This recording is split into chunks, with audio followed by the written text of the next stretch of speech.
Go ahead, please. Hi, everybody. Thanks for being here. It should be a fairly interesting talk that we can have because we have plenty of time. But there's something I need to bring to our attention, and that is that I'm wanting us to keep in mind someone very special, Chris Flisher, who is certainly well known to all of us for his writing and his dedication. And he has just come out of brain tumor surgery. And so he was starting to lose it. And his wife noticed, and it started showing up in his typing. And so he's actually healing, and the tumor has been primarily removed.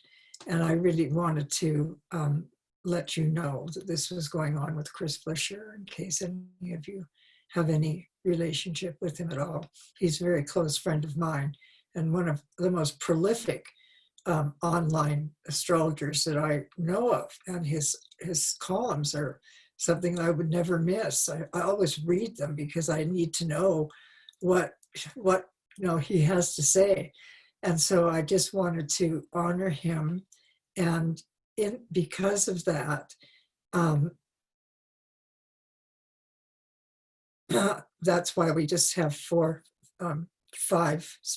speakers, four panelists instead of five, because I didn't really feel the need to fill his seat. So he's present with us, perfectly conscious and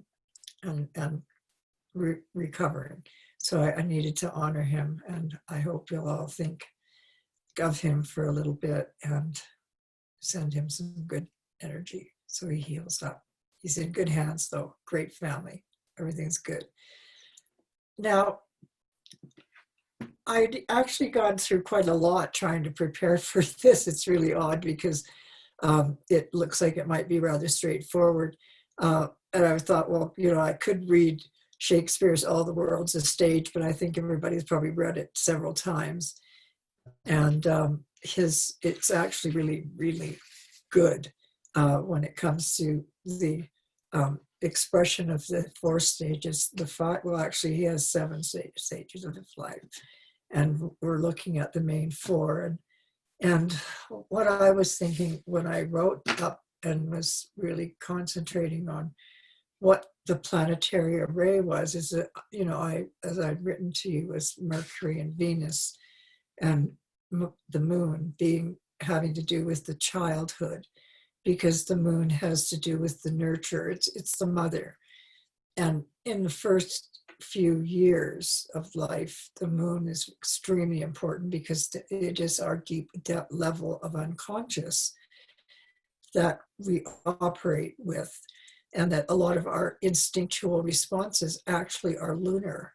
I think you know that. And it does come out of our first relationships of intimacy. And one of them, of course, is number one is the mother, because she's the one that tends to do all of the nursing and the feeding and so on until it becomes a more mercurial. And there's, the introduction of others into the life, and the child gets a little bit older. And Mercury has to do with the learning process. And I've always looked at the 3rd house as being very important, having to do with the first stages of learning. The house is ruled by Mercury. It has to do with, the very primal ideas that we get and the input that we receive as really small children. And so the moon and Mercury lead us into Venus, which is where we begin to grow into, around the age of 7, 8, a real strong sense of values.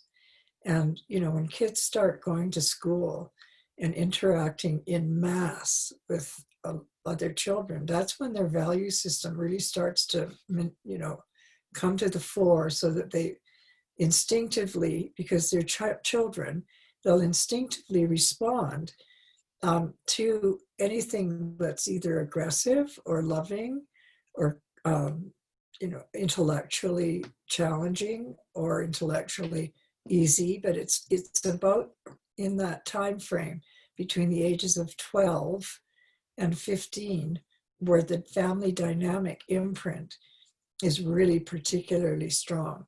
And so it's really from birth through sort of ages 12 to 15, where we move from the infant who is just basically needing to be fed into the second, couple of years of childhood where they need to be played with and to be, exercise them so that they understand what is safe and what is not safe. And we need them to have an understanding of the value system that runs in the family. And it doesn't matter on the culture. Every single culture has the same issues as we do, only they're expressed very different.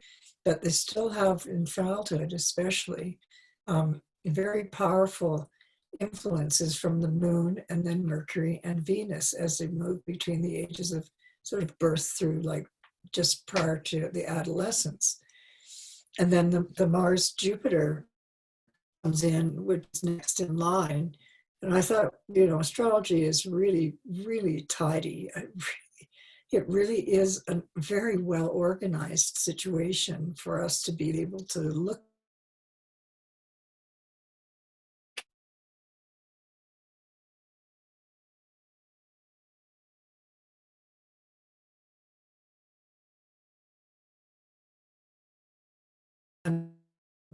through the planets. And when we get into Mars and Jupiter phase, which Shakespeare would call it goes, and then the lover sighing like a furnace with a woeful ballad made to his mistress's eyebrow. I mean, that's very Shakespearean, but it still talks about the first time that we actually kind of fall in love, where we feel our great power. And I always think in terms of Icarus and Persephone when I think of the sort of teens into 20s and 30s, because Icarus disobeyed his father's orders not to fly too high towards the sun, but he did. And he flew and hit the sun and collapsed and crashed into the ocean and died. And Persephone was warned by her mother, to be very careful with whom she associated and to never break away from her group. And one day there was a kind of adolescent, let's go out and explore the world outside at school. And she got kind of, she was a curious girl, very intelligent. And so she's wandered away from the comrade, the companionship of her peers, her school friends. And she had been spotted well ahead by Demeter, who made a pact with Hades, who said, listen, I really, really need somebody to take me, to look after me and to talk to and to be with and have a partner. And so Demeter says, well, we will make a deal here. It says, well, I'll give you the opportunity. And so first the opportunity was that he would uprush and grab Persephone and take her into the underworld, which I just wrote a big article on, and it's on my Facebook or on my website now without a picture yet. But it is about Hades, who was not a bad guy. I mean, he drew the short straw. I mean, there was Zeus, Poseidon, and Hades, and they were the ones who won the Olympian War. And so they had to choose, so they drew straws. So Hades drew the short straw, which meant that he ruled the underworld. Poseidon ruled the oceans and the underworld, understream, and Zeus, Poseidon, and who else was it? I'm sorry, I'm still a bit shaken by the news about Chris. So Persephone is taken into the underworld. Demeter is completely freaked out. She starts this whole ritual, which no one in mythology, in the Greek and classics that I studied at university, there's no real knowledge of exactly what the Eleusinian mysteries were, but what she did was she founded, based upon the abduction of her daughter, this ritualistic dancing and performance and various things called the Eleusinian mysteries. And it is a mystery because no one knows what it is. I was plaguing my class expressions. I was assuming that they would know everything because it was all terribly brilliant, but no one knows. So Persephone just disappears into the underworld, and I don't really see it as a bad deal because they arranged for her to rise up in the spring, every spring for 6 months of the year. And then she spent 6 months of the winter in Hades. Now, it made it, and she really, I think her real job was looking after the people wandering about in between lives, because that's who occupied Hades, the underworld, where people between incarnation, they die, they go into the underworld, which wasn't like the Christian hell or anything like that. It was just a kind of, socially, mixed kind of a place where people wandered about waiting for incarnation. And there's wonderful stories in Plato about a fellow who actually died and came back to life and told the story. It's called the story of It's in the latter part of the Republic, in Plato's Republic. And it's called and tells the entire story of how to get what happens after you die and getting to the underworld. It's all, pretty interesting. The Greeks were no fools when it came to creating stories. And so the teen years are often like Icarus was told by his father when he got these wonderful wings to play with, not to fly too high, but of course he did. He flew to the sun and then he fell into the ocean and drowned. And Persephone was told by her mother, never, ever stray from your group. And she did. And she was snatched by Hades and taken into the underworld. But they made this deal that I mentioned earlier. And then when we get a little more mature, the Sun Saturn, the sort of maturation period of time, this is not all fixed. It's something that I put together just so that we could have a context. But when we move into our sort of, from the 30s, 40s, gradually into the sort of later years, the 60s, which are still pretty vital years. A lot of people really get more done in their 40s to 60s than they ever did. And so it's quite an important period of time in our lives. I'm 73 in a couple of weeks, in a week or so. And I feel that a lot sort of less longing and wanting and sort of in my life as a maturing woman. And I'm not saying that I'm a shining exemplar of femininity as an older person, but I try to be. And I think that that's what we all need to try to be, is to recognize, it's normal. It is what's happening. We're getting closer to the other side that we don't know. Only the place that Persephone knows, but we don't know. And, there's a lot of theories about it. There's whole religions that are based behind it, three major ones in the world. They're all based upon what happens when you die. And like Hades wasn't hell, the Christian hell, fire and brimstone. It was just this place where you hung out in between lifetimes. So you'd reincarnate out of there at some point. And then we get into the Sun and Saturn maturation, 40s to 60s. I think that's where a lot of people really come into their own power. And I've known more people to do creative works like writing a book or, creating better art, and as they reach their 40s, 50s, and 60s, because they're now at a stage where they're thinking, I'm getting older. I need to produce. I need to create things. And then when we move from there to Uranus and Neptune and Pluto, I think that we always talk about aging gracefully. Well, I say let's age gratefully, because we have to really accept the fact that it's very real. Anything beyond like elderhood, Uranus, Neptune, and Pluto seem to have a lot to do with as far as enlightenment. And it's very many people who are extremely famous and well known actually have died exactly at their Uranus returns. And I find that illuminating and also very liberating. I just think, well, you know, Uranus must be freedom from the known. And therefore we want to, you know, explore the other dimension.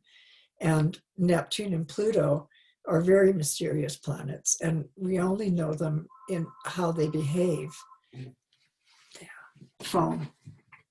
Oh, we only know them through mythology.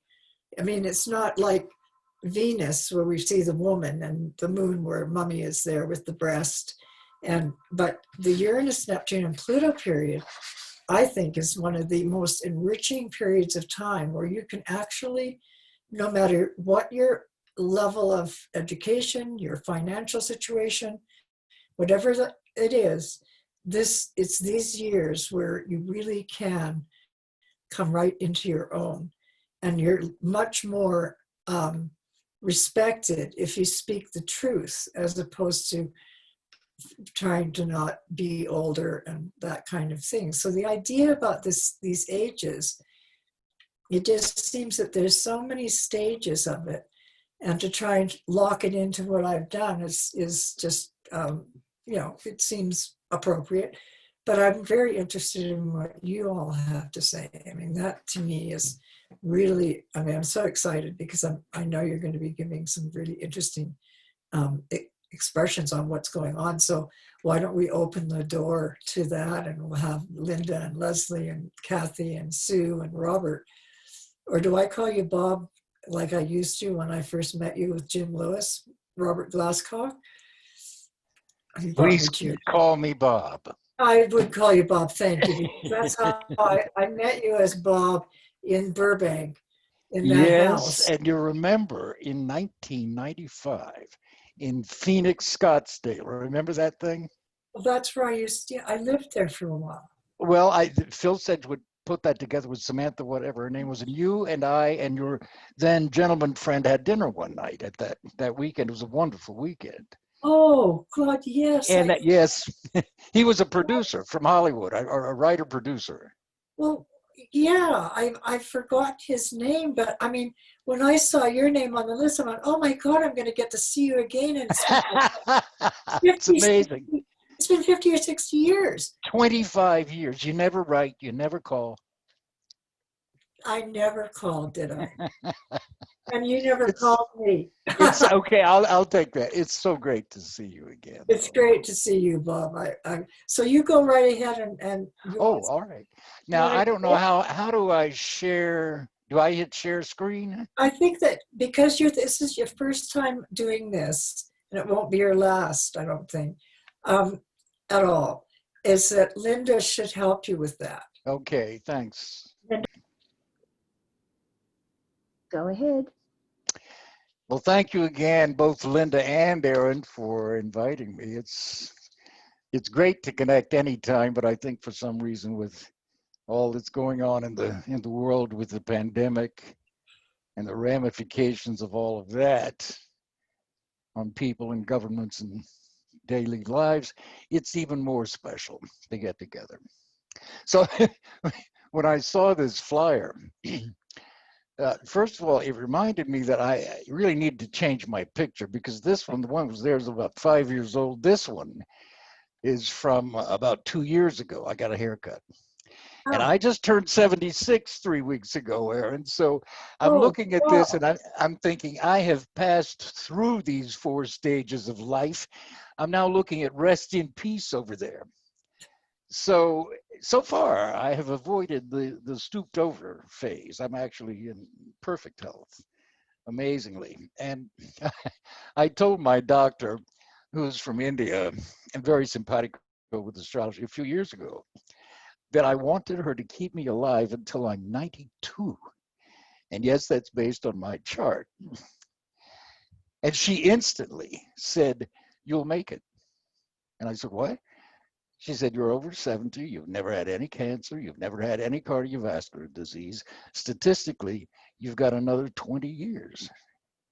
Well, I cannot tell you how great that felt to hear from my doctor. It's one thing to see it in your horoscope, but I'm very much like Erin, and what you just said about aging, it's amazing to me. Maybe because I have Capricorn rising and kind of a Saturn dominated chart, but all those old adages are true for me. And it was about maybe 5 or 6 years ago. I got up from the desk to go in and get some coffee in the kitchen, and I realized, good God, I have been happier more continuously than ever in my life. And I realized that this had been going on for some time even then. And that was 6 years or so ago. And it's not that I don't have challenges in life and so on, but it's an astonishing realization that everything has really clicked into place. And it's an amazing and beautiful experience to live all the time in that space at this age. But this topic for today, the stages of life, get you thinking about death, which nobody talks about much, or that's what they say, because as it turns out, at least in my experience, they do. I have friends in their late 80s and early 90s. We talk about it, not all the time, but really very comfortably and very matter of factly.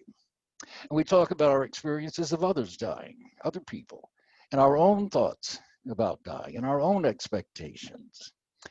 And of course, I have a lot of younger friends who are not yet at that stage to really think about death. But I have many more friends, both older and younger, who are either terrified of dying by their own admission, and I mean truly terrified, or they just don't want to talk about it at all. So thank heaven, I guess, for astrology and metaphysics and spirituality, because I think that's the only difference between those people and people like us. And in fact, I had to die a long time ago to learn this. And yes, that was in my horoscope at birth, and I'll show you in a moment. I was a passenger in a friend's Volkswagen station wagon that another car slammed into on my side of the car, the passenger side. And we rolled over into two oncoming lanes of traffic on Topanga Canyon Boulevard, which were doing 45 miles an hour at dusk. Slammed into the car, bam, not even an instant's worth of fear. I just shut my eyes to die as we started rolling over. I remember, I'm thinking, oh, here's where I die.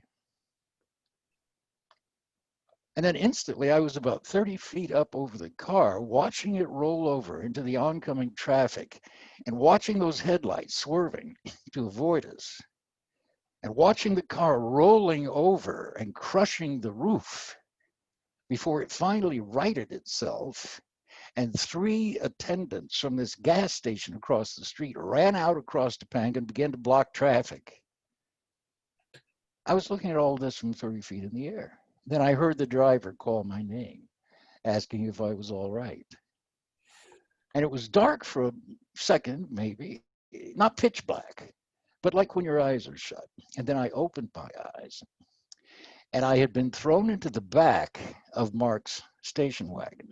This was in 1970, the days before seatbelts. Wow. And he helped me out through the tailgate. And as we stood there watching the mechanics push the car across Topanga into the gas station, I realized, my God, the roof of the car over where I'd been sitting was crushed into the seat. Now, the roof over the driver's seat wasn't. But if I'd had a seatbelt on, I would have been killed. Yeah. Huh.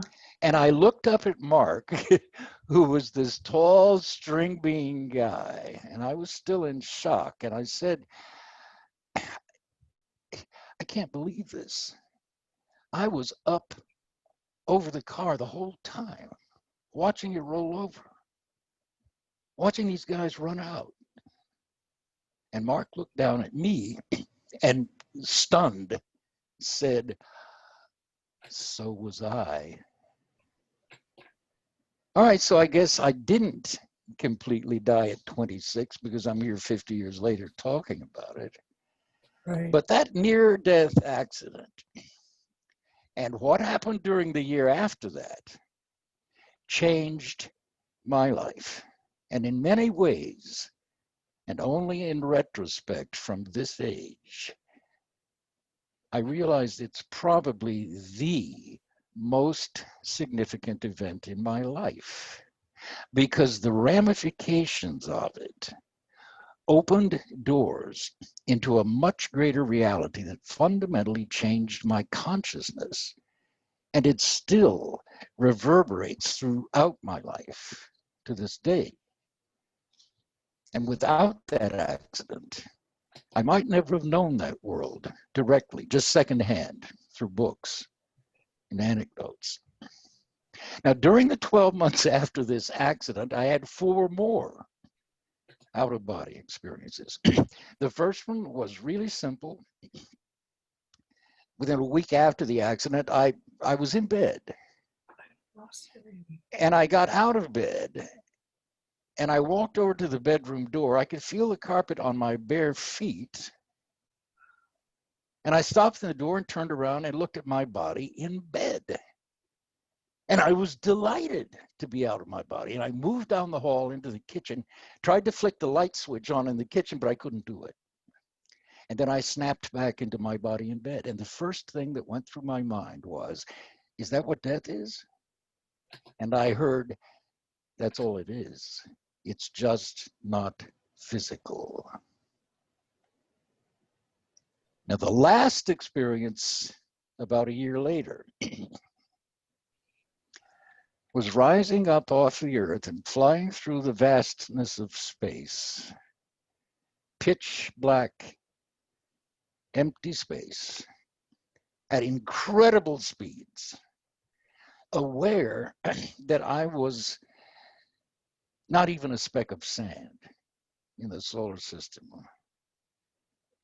Hurtling, I somehow knew, towards something ahead that was so enormous out there in space and so ancient that I was almost overwhelmed by the feeling of its massive weight and its inconceivable antiquity, the age of the thing, gigantic and dark and rotating us, the only planet with an axial tilt perpendicular to its orbit.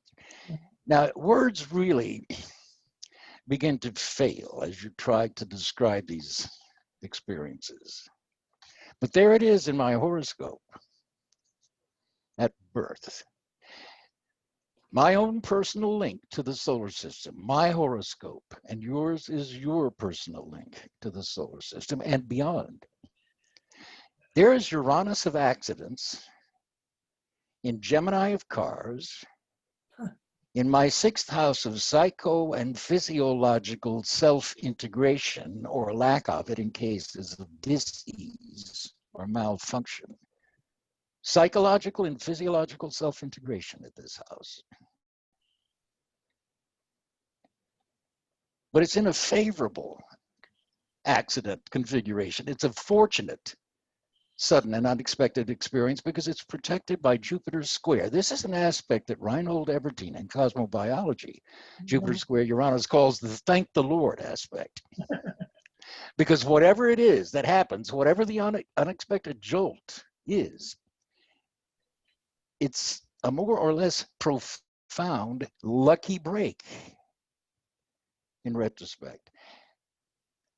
And it's also protected by Uranus's trine to my sun Neptune, the life force and spirituality in the 9th house of higher knowledge and philosophical understandings, and of course, long distance journeys, like hurtling through space toward Uranus. This is actually a very powerful and beneficial personal connection that I have to the two great collective and metaphysical archetypes of emotional and spiritual and intellectual forces, these big collective forces, the Sun, the Neptune, and Uranus in particular, those two, Uranus and Neptune, in the house of greater consciousness and long distance journeys, out of body and near death experiences, because those are the longest journeys we take. Yeah. Until finally departing our bodies in what we call death. Now, I don't know that that I was ever afraid of death before that accident. I don't think I'd ever thought about it before that accident and these experiences, but certainly not after them. I know no one who has ever had real out-of-body experiences who fears death at all. No one. And that's a very common phenomenon in people who have these experiences. The Sun also rules my 8th house of death, the house of transformation.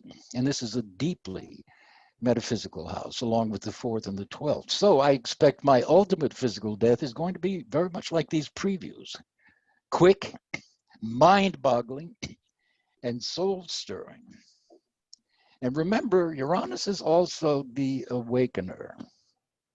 And what happened to me at age 26 in this accident is a perfect illustration of Uranus's archetype in action in my chart anyway. And this is what I mean by the 6th house being your archetype for psychophysiological self-integration, or lack of it, through your lifetime. Because when this accident happened, and those out-of-body experiences, is another level of astrology altogether, but it is right there in front of you at birth. The planets' archetypes are consciously initiated or awakened at the age corresponding to their degrees and minutes of birth.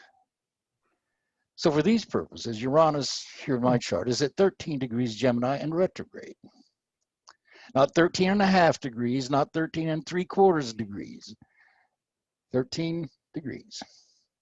So at my age 13, my Uranus archetype was first awakened or initiated in a significantly meaningful way.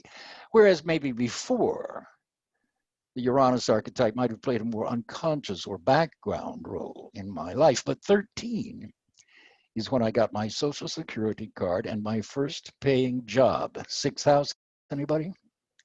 Which was a newspaper route. And I also got a moped to drive it, to deliver them. My first vehicle at 13. Actually, it was jobs, plural, which is very consistent with Gemini, because Gemini usually acts in twos. Because I was also, at this time, the youngest member of the International Brotherhood of Magicians, and I was making money performing. Now, Uranus in Gemini is sleight of hand, and the Sun conjunct Neptune is the magician, and so on. Do you see how astrology's archetypes can be this literal?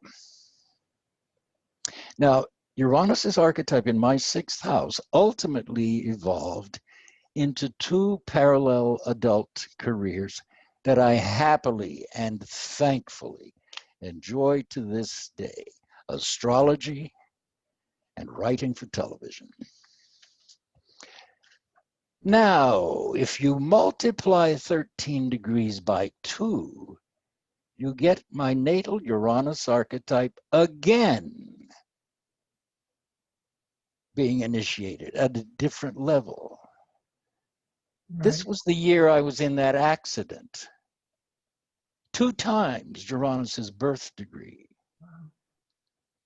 Age 26 was also the age that elevated my astrology career through speaking for business groups, banks, the Bank of Beverly Hills, believe it or not, medical associations, reading for a number of doctors and psychologists. and beginning a really intense 4-year period of reading and studying with psychologists and psychiatrists like Oscar Janiger and Timothy Leary and Arthur Janoff, all while living in an apartment in a Beverly Hills art studio owned by artist Minerva Herzog, who I was also studying with for years. So it was an incredible year of awakening.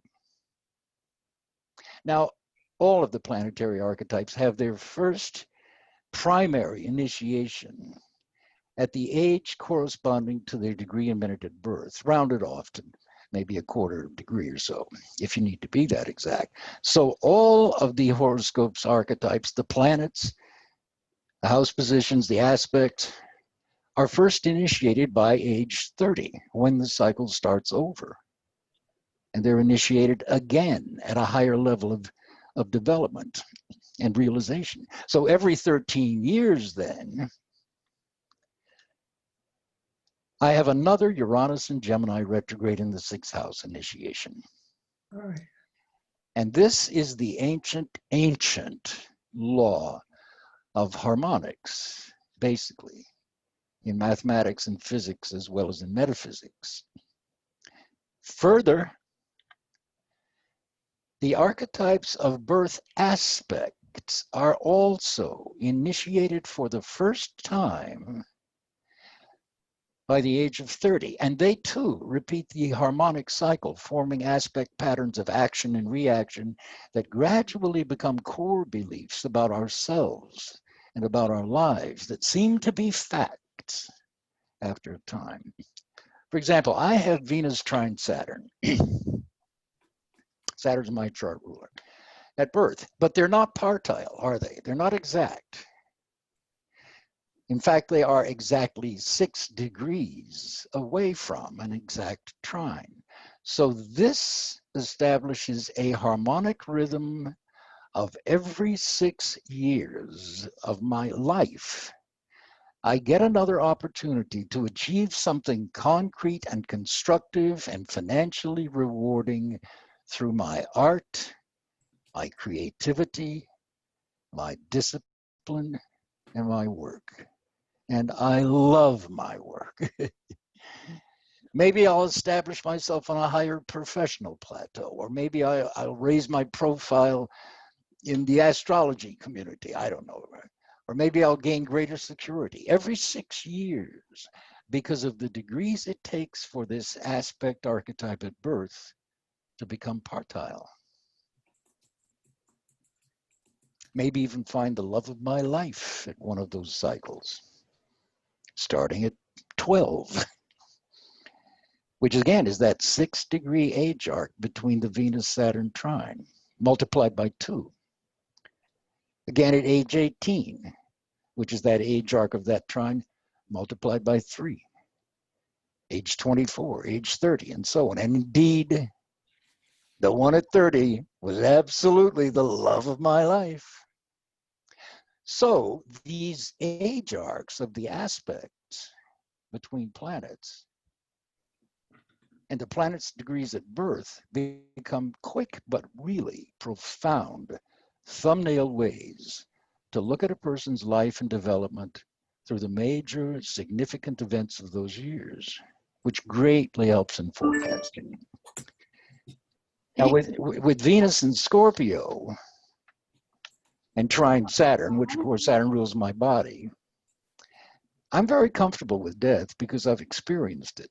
And so have millions of people since the dawn of civilization, really. The same way that I'm comfortable with metaphysics and spirituality, which are the other 2 bastions of Scorpio and Pluto. I love these things. They make me feel comfortable. They brought me to an incredibly happy state of consciousness that only keeps getting better and deeper. Now, partly that's because Uranus isn't called the Awakener for nothing. It is also the planet of births, in case you've forgotten. In fact, I have always remembered something I read somewhere long, long, long ago about Uranus's glyph. It is a pictogram of a woman giving birth. The baby emerging head first from her womb, awakening to a new world that is separate from the mother when the cord is cut, a new life. And whether the new life is figurative or literal, it happens every year. That is a multiple of that planet's birth degree, or maybe of that aspect arc's degree difference from partile. So, how easy is death?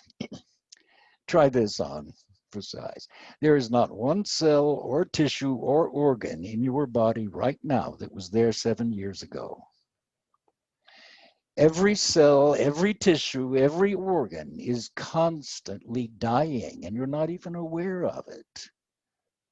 It's taken for granted because every cell, tissue, and organ is being replaced by constant births of new ones. Now, dreams connect us with non-physical states of consciousness starting at birth, really. And nightmares are especially frightening to infants and children because they are real. They just came from a pre-physical reality that is similar to dreams in many ways. And they're learning the difference. And gradually they learn that dreams are not physically threatening, even though the watery emotional impact of dreams is biochemically identical to physical experiences, and therefore dreams can be powerful.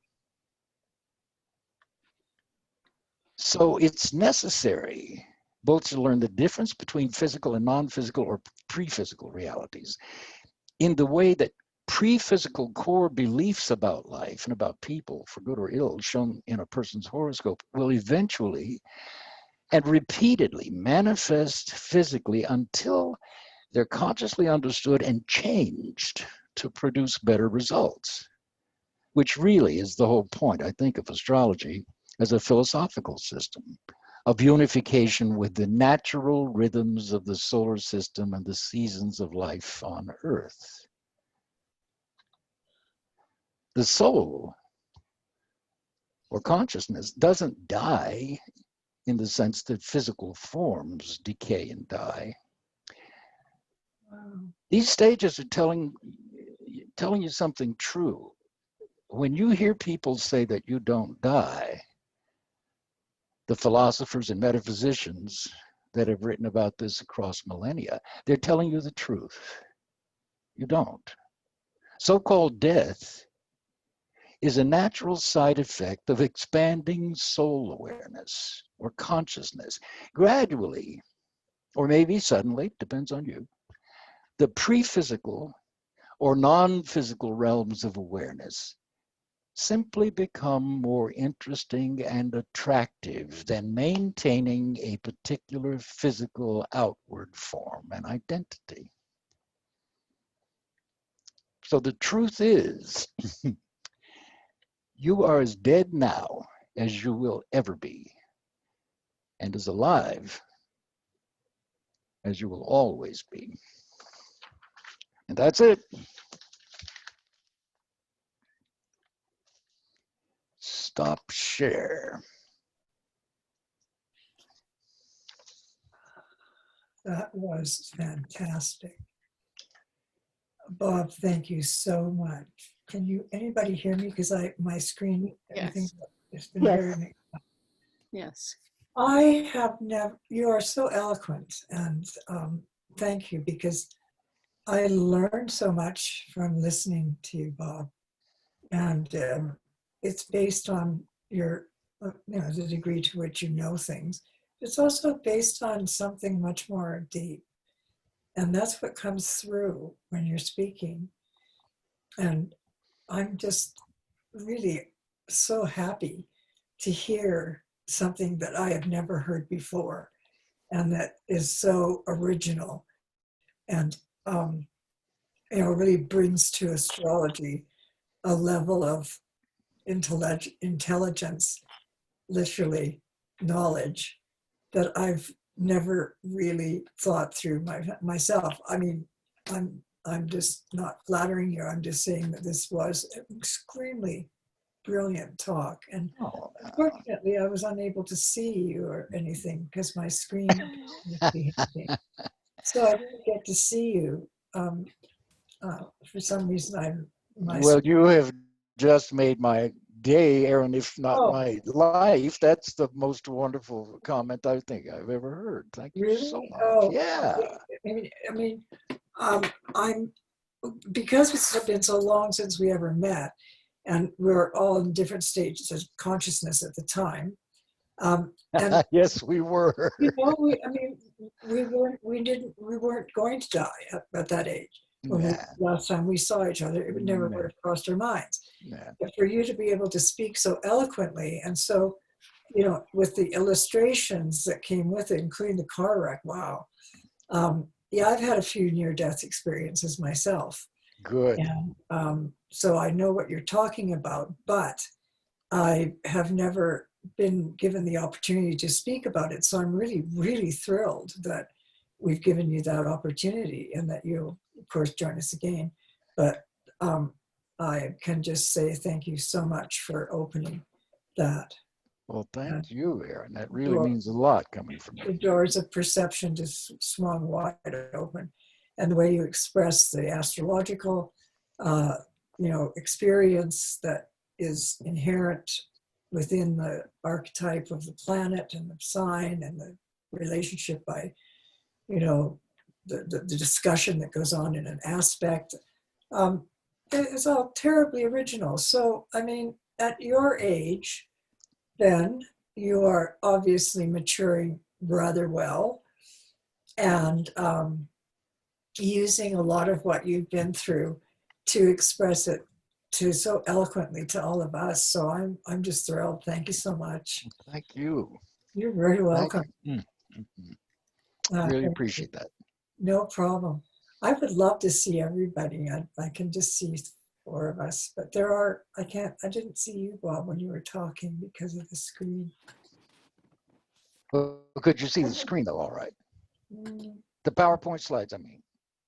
Yes, I did see your Oh, slide. okay. Okay. That's all. Yeah, they're fantastic. I mean, with that moon, the Uranus, in that relationship to the rest of the planets in the ninth house. I mean, what else would you do but become a philosopher? I mean, Honestly, when I look at my chart, especially now, Erin, that's after all. all, That's all you were cut out yes, for. exactly. I live in that, and Yeah, everything is up in my ninth house. So it's one thing to be a Libra and live in your intellect, but it's another to have everything jammed in that ninth house. And I think, well, sure, why not you just? think for a living. I mean, that's what you do. I mean, that's what keeps you going. I mean, my ninth house is Mars, Saturn, Pluto squared by the Sun ascendant, Scorpio. That's a big ninth house too. So what do? Where in the world astrocartography relocation is in print with Wessex now? It's coming back. Oh my God, Jim And Lewis. that's my exciting news that will be about a month. So they've got the covers and everything. And so new things are happening, but God, thank you so much. And don't be afraid because you've never been on this particular um, panel. Don't be afraid to ask questions or, be really open, and it'll be wonderful to have you back. Well, thank you. I've been on a couple of panels with Linda. All right. Not with Linda Zlotnick, No, but with Linda Johnson. yeah. Hello, Moon Rabbit. Right. I have a question for Bob. Okay. Planets at 0 degrees, what do you think about them? They have minutes. Yes, so then you go for the four And I'll minutes tell you, those planets archetypes are the most prominent all of your life. They are in effect basically all the time. Because if you advance them by multiples of 2, 3, 4, you're still going to they're right there. They're always, so even if they are in cadent houses and unaspected, they're still strong. And if they are unaspected, they're even more of a challenge because you don't have the archetype doesn't connect with the rest of the archetypes by aspect. So it's almost like a singleton. Okay. And therefore it becomes very poor. Does this make sense to you? Oh, absolutely. Okay. Absolutely. That's what I thought, but I just wanted to get your take on it. So thank you. Yep. Yeah, I agree with you. That's a really good explanation of it. The zero, as you said, there's no such thing really as zero. And except also, it's a critical degree in a lot of it's very critical cases. degree. So Yeah. that alone, I think, if you've got a planet at 0 or 1 or 2 degrees, that it's telling you something about that archetype. Well, yes, it's the one that introduces everything, isn't it, in the Yes, horse? it is. Yeah, it's the one who greets you at the door. You know And what I love to do, Erin, is I will list in order of planetary degrees, and that way it's astonishing because it becomes a pattern of how you start things, develop them, and end Right, them. It's right. amazing. Yeah, No, just that's, graphically depicted. It's wonderful. yeah, it's interesting because when I was born with the sun exactly on the ascendant at 16 Scorpio. And I remember, I don't remember this, but I think when I was, as soon as I came out, I looked up out at that. And then I looked down a bit and there was Jupiter and Venus at 3 Sagittarius rising. I thought, oh, goody, parties, birthday parties, lots of fun, travel, la, la, la, all of which I've done. However, the sun was squaring Mars, Saturn, Pluto in the 9th. So I had to become much, much deeper than I even thought that was possible for a human to become. And it was through a lot of very abusive background where I merged into that unknown place called life and came through it, and my kids and grandkids are just to die for. So, you can win these fights. Yes, you can. Yes, you can. Yeah. And you definitely won yours. Okay, let's now move to our next speaker, Lesley Francis. Okay. Please. Well, that was really inspiring, Robert. Thank you so much. Well, thank you, Lesley. I saw you nodding at the listing of the planets in orders. It looks like you do that too. Well, I do it for a different reason. I call that your inner solar system. Excellent. But I just had a quick question about what you just presented before I talk about what I'm going to talk about, which is, so when you're talking about aspects repeating, do you also include the angles in that? Now, what do you mean the angles? Well, like the midheaven, ascendant, descendant, IC. Yes, and I'll tell you though, Lesley, I use equal houses. So yeah, so if I started out with Placidus like everybody, but I ultimately went to equal houses. So I do put the midheaven in, but it will either fall in the 9th house or the 10th house. Yeah. So yeah, as far as I see now what you mean. Planets and I guess I meant planets and aspect to angles. Yes, you can do that. Absolutely. Okay. Because these harmonics, don't ask me why they work. Although if you get into quantum physics, you know that they Yeah. do. One electron over here at this part of the universe can affect one in the other part of the universe. So that synchronicity is, I think, valid. So yeah, I think you can do aspect. For example, I have, let me try and think. My sun is square my ascendant by 2 degrees, off by 2 degrees. So every 2 years, I will be under a sun square ascendant archetype, if you will. And that's, I can perceive that in my life because I'm focused more on the struggles, or have been until this age, I think, more on the struggles of life than the ease of life. Anyway, I don't want to cut into your time. Oh, well, thank you for answering that. So, and I just wanted to say about the word aging. I have abandoned that word and have now adopted the word vintaging. Because, hey, You cost a lot. Huh? You cost a lot if you're vintage. Well, not only that, but you just get better, as Robert has so wisely and illuminated for us. So what I wanted to talk about was what I think is the underlying form and foundation and backdrop for all of the other cycles that go on, and that is the transiting Saturn and progressed moon. Because I think that they reflect both our inner and outer maturing in life, and they both cross in. I think we have a tendency to think of Saturn only as an external thing and not always as how it functions internally. And when it comes to the moon, we tend to think it functions mostly internally and not necessarily externally. So the way I experience these two energies in my life, I think that, of course, we know the Saturn transit is all about different phases of life and different purposes, and it's about growing, it's about maturing, but so is the moon. And I think that the Saturn returns, we often measure those in terms of externals, but not necessarily in terms of internals, when the truth is maturation is really a deeply internal process, because you can do all of the right things externally, Saturn, in other words, you've got your life organized and everything is moving in a particular direction, but you can still be immature in your understanding and of life from that inner place. Saturn can, if we get caught up too much in the physical aspects, the external aspects of Saturn, we can tend to think that life is all about what happens outside us as opposed to what happens inside us. And that's domain that we often give to specifically the moon to begin with.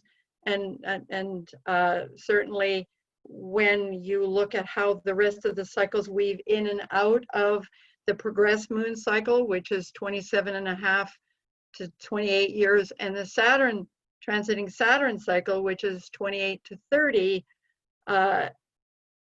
there's a congruence there that invites us to both embrace life inside and outside and bring those energies together so that we can actually make, each of them is interesting in using life just from a different perspective.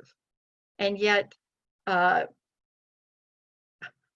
as I'm talking about this, my little moon Saturn quincunx is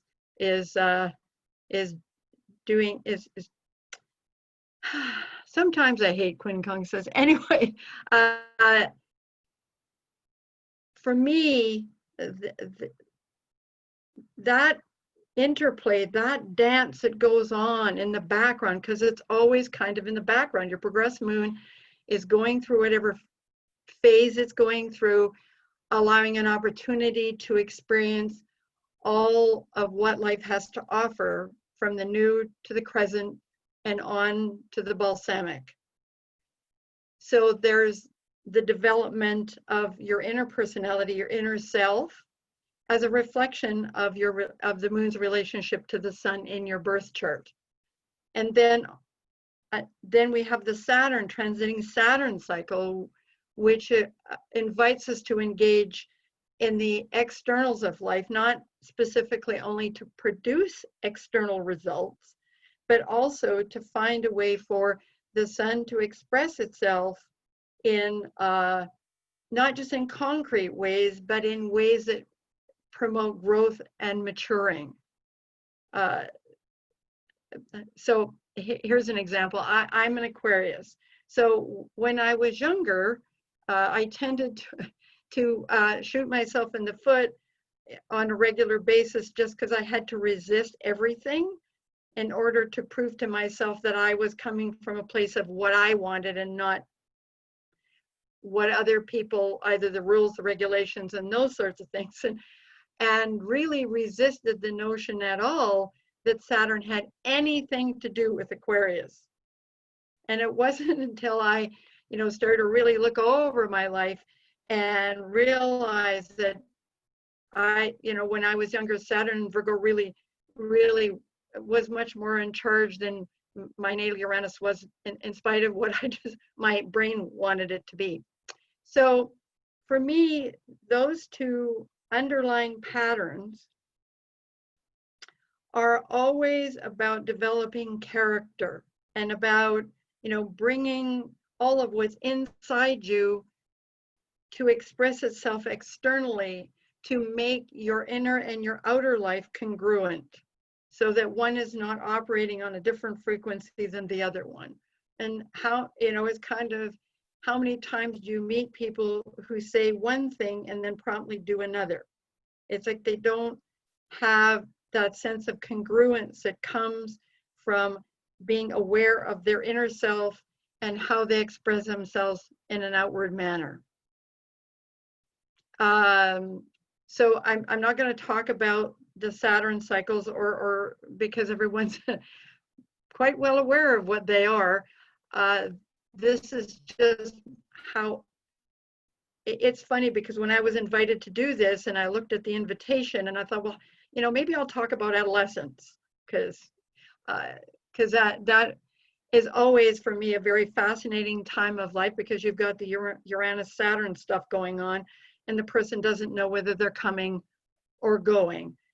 However, what started to emerge while I was thinking about this is really how deeply and importantly Saturn and the moon play off of each other in their cycles, and what their invitation is to us always to find that pathway between the inner and the outer. And I'm not arguing that the moon only operates on an inner level, because of course it rules daily functioning, so that's not true. It's just that when we assign descriptions to the moon, we often think mostly about emotions, and we don't always think about the response that it brings into our lives on a daily basis, nor do we think about how Saturn affects us on a daily basis, simply by us having to deal with ongoing and responding to external circumstances and solving problems. So those are my thoughts. Anyone has any contributions to make, I'd be happy to hear what you have to say. And thanks again for inviting me to join in the panel.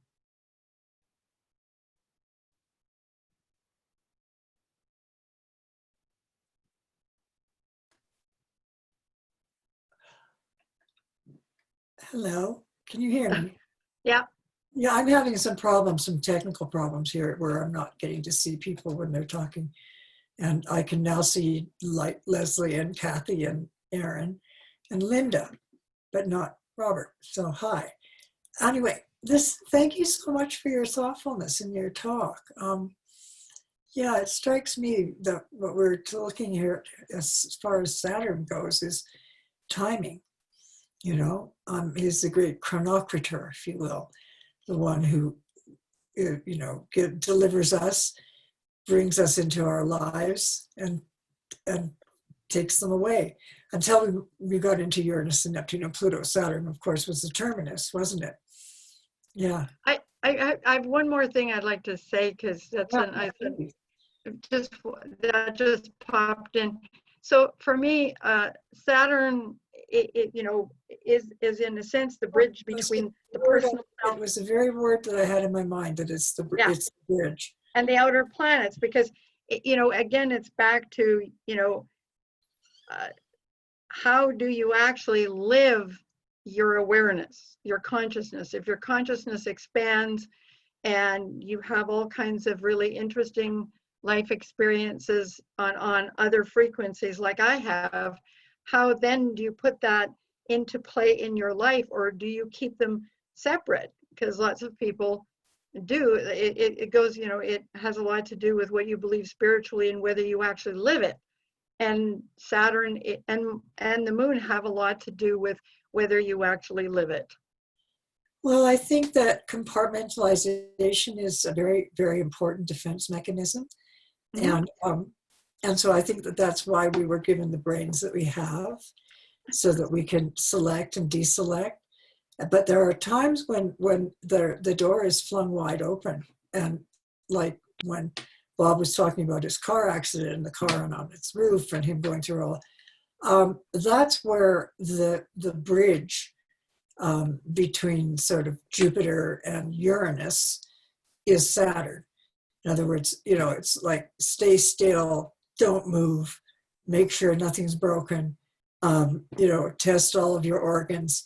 It's really is a very important planet for stability and stasis and psychological profundity, to be able to think in ways differently. I mean, you have to break through the boundary, which is very important, that boundary, because it keeps us from, Saturn rules your skin. If you didn't have any skin, you wouldn't be able to keep yourself together. I mean, when my little brother was small, he said he was really afraid of ghosts. And so I took off my leotards. He was only 3 or 4. Took off my leotards and I was like dancing them around all over the place. And he'll never forget that. I mean, he's now like 68, I think. And no, he'd be 64. He's 16 years younger than me. And he was just so excited about that whole leotard session that we had, that taught him that, you know, that it wasn't scary, you know, to be loose. So anyway, it was a really good thought-provoking talk that you gave. I appreciate it very much. Does anybody else have anything they want to say or offer in? I can see Cathy and Lesley and Erin, and that's about it. So.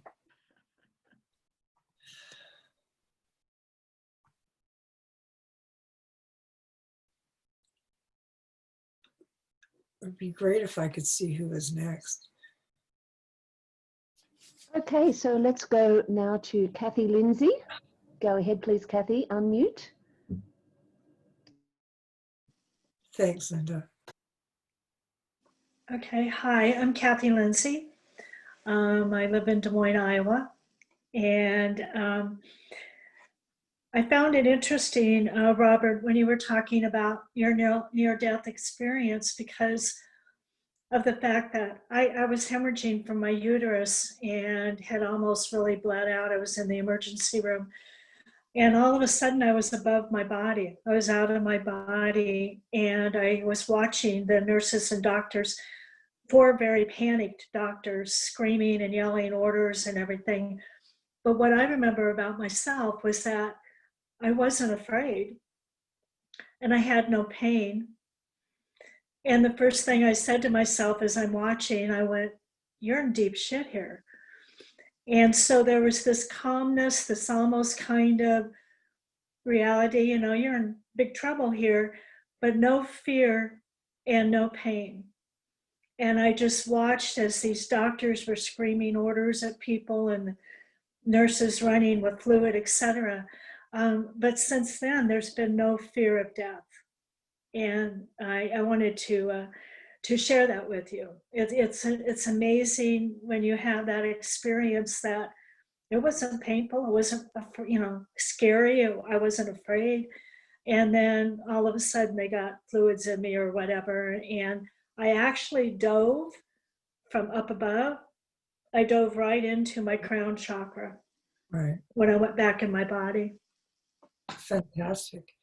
You know, it's sort of interesting how we're talking about Saturn, and you know, seeing it as being, you know, something that's absolutely essential to keeping our skin is and our skeleton, which holds us up, and our skin that keeps us in.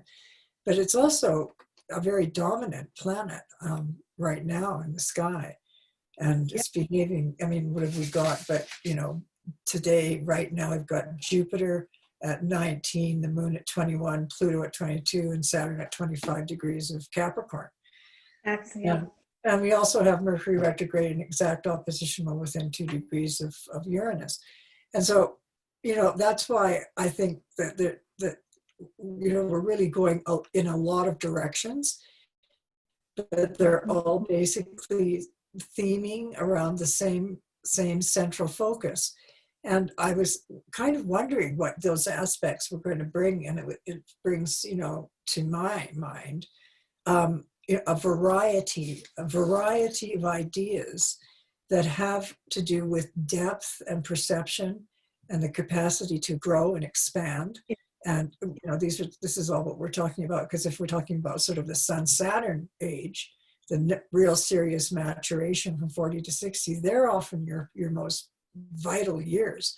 This is where you can, you know, you can really, you've had life, you've had experience, you might have had a bad childhood, you might have had, you know, somebody die on you, but at the same time, that it's the Sun-Saturn maturation cycle from 40s to 60s that really is where you can come alive. I think that's when I wrote my six books in that time frame. Mm-hmm. And, you know, I've got my other one, Astrocartography Relocation, coming out pretty soon. So, that'll be it, basically, I think. But see, those are the, that's what Sun Saturn cycle is all about, is, from, the tomb of the womb to the womb of the tomb, we go. Yeah. And this is what we're looking at as we cross over the threshold into 60. And once we're beyond 60, there's a lot less anxiety about being, I've almost died a couple of times. And I was like, disembodied and watching without any kind of emotional reaction at all, both times. And so I think that what we're talking about here is not just about aging, it's about, actually facing facing sort of elderhood and aging gratefully. And Absolutely. yeah. Because I was like between 41 and 45-ish. Yeah, something like that. When I had two near-death experiences, which really launched me into astrology. The first one did. And since then it's been a whole different outlook on aging and getting older as I've gone through my second Saturn return and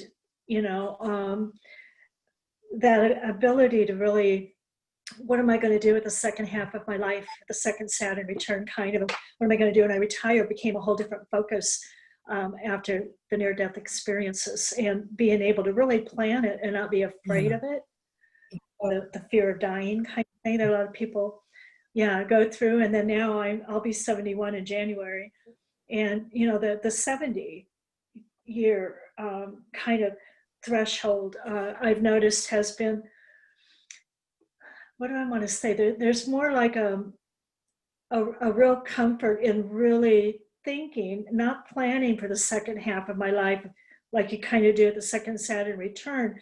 It's more of a reality of, maybe all my folders that have astrology stuff in them, I need to start getting them into a book or something. I need to be able to pass on what it is that I know, and how to teach it and how to share it.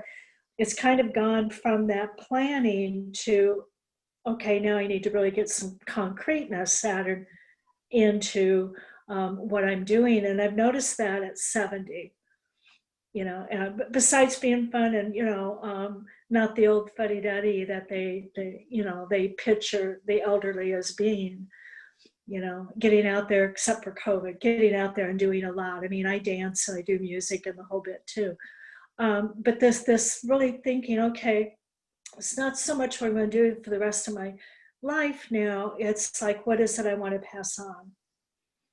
And what knowledge do I want to share and teach or write about, which I'm doing a lot of that, and all my teaching handouts, etc., and folders. And I need to organize all of this. It's become kind of and until this came out and I thought about the cycles and aging, I had realized how I had switched from so much of the planning, which you talk about the second Saturn return 10 years later at 70, and how that's become kind of a concrete thing of, I'm not afraid of dying, but I want to pass on some of my information. That's something I've noticed about, 70s, being in the 70s.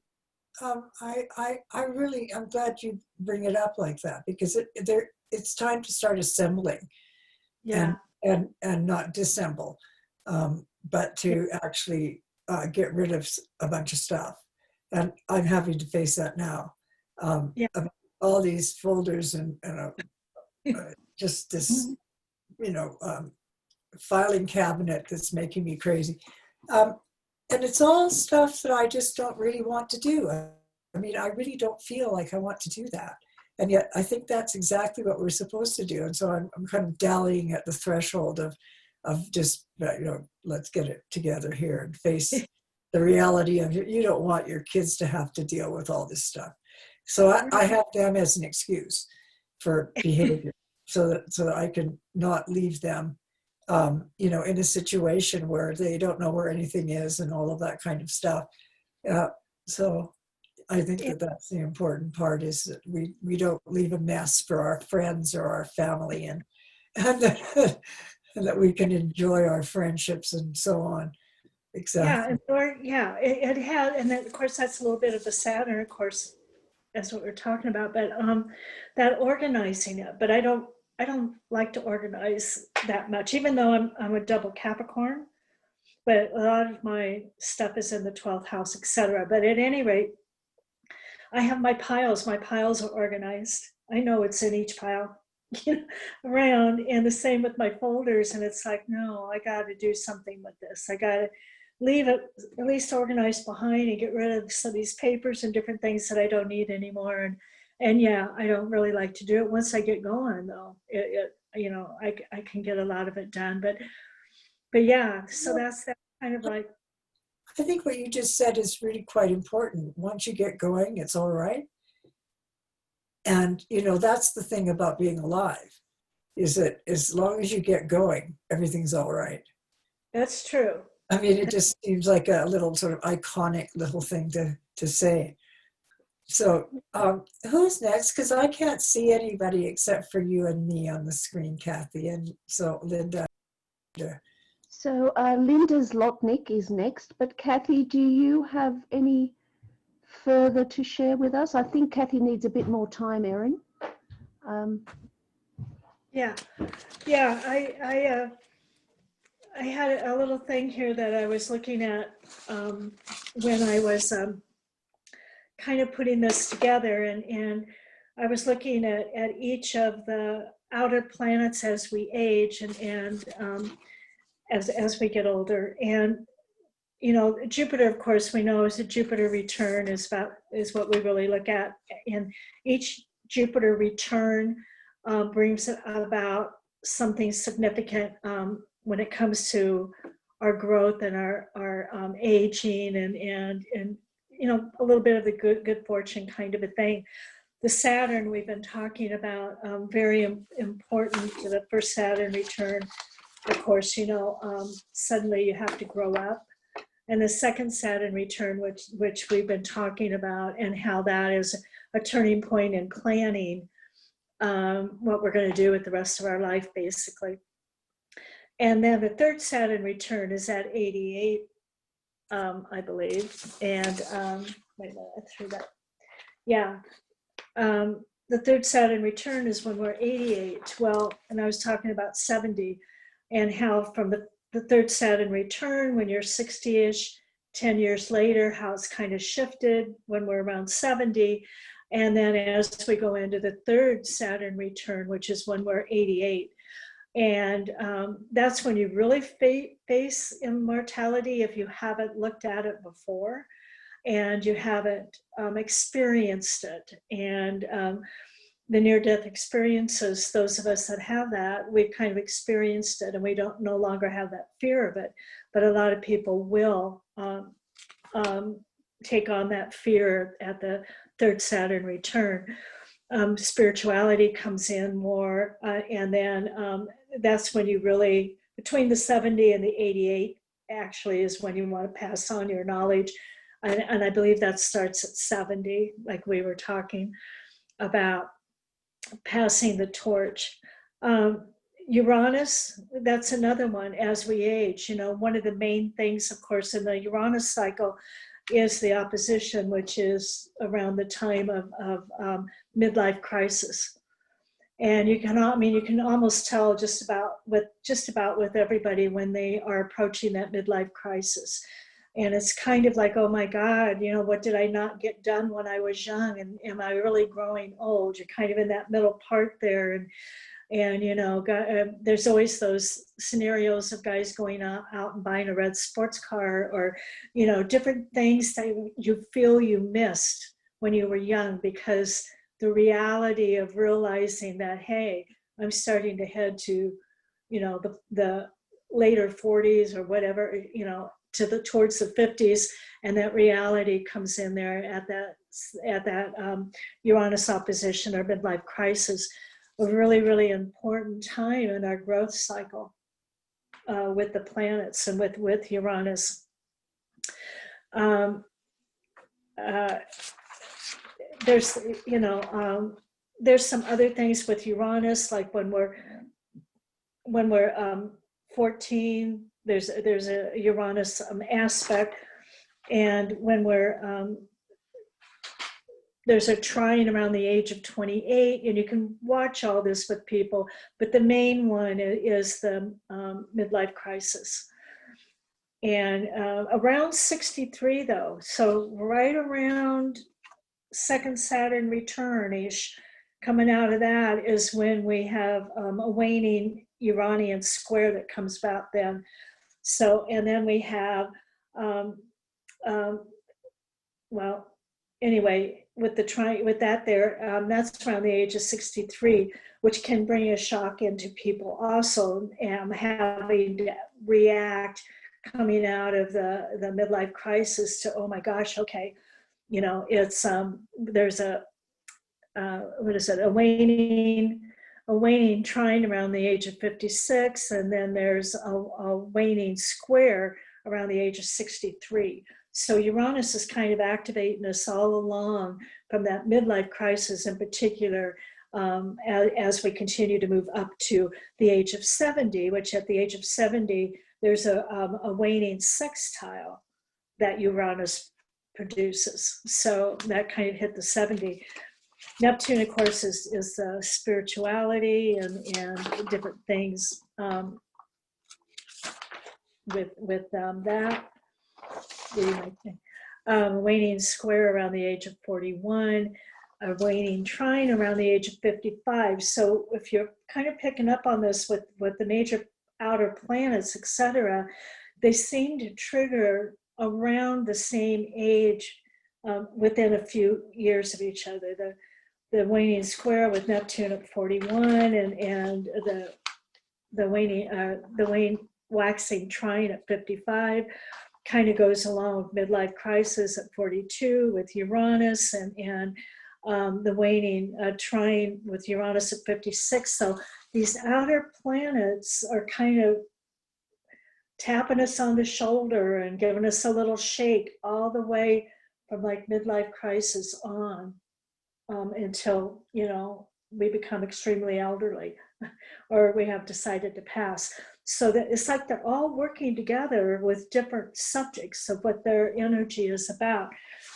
And of course, we know with Pluto, you know, it's kind of the cycle of destiny, I like to call it, but the Pluto sextile happens.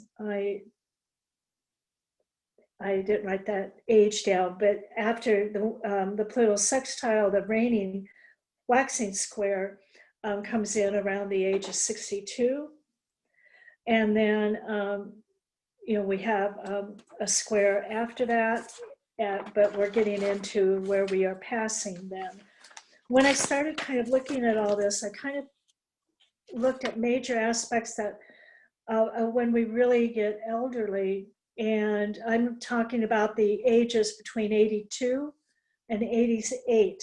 And if you have a family member that's really a lot of energy and is out there and they're between the ages of 82 and 88, and my mom was one of them when she was 86, my God, she was out driving and shopping and going out and eating and arguing with you know, one of the major grocery stores and arguing with people. And I mean, you're just feisty.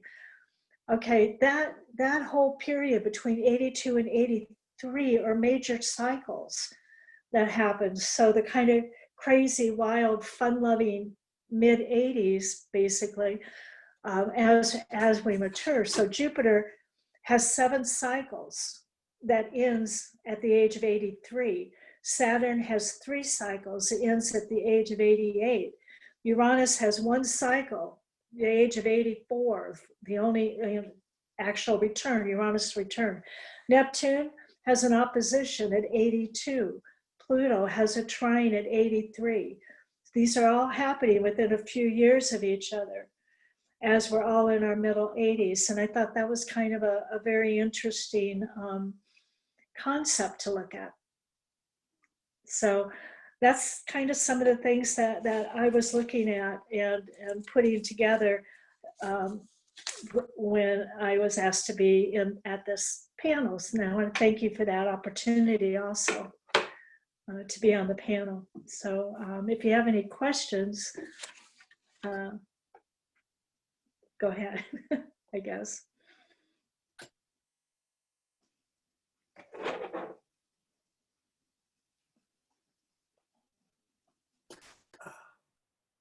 I seem to be. Yeah, I am. Can you hear me? Okay. No, because it was on mute. It was on mute.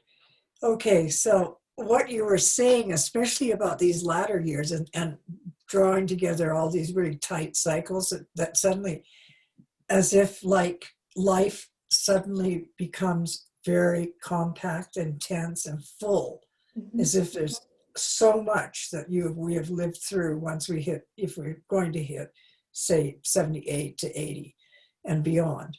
It's as if that there's a container in the psyche that holds everything that we have ever done, and it really gives for a much richer viewpoint in our lives.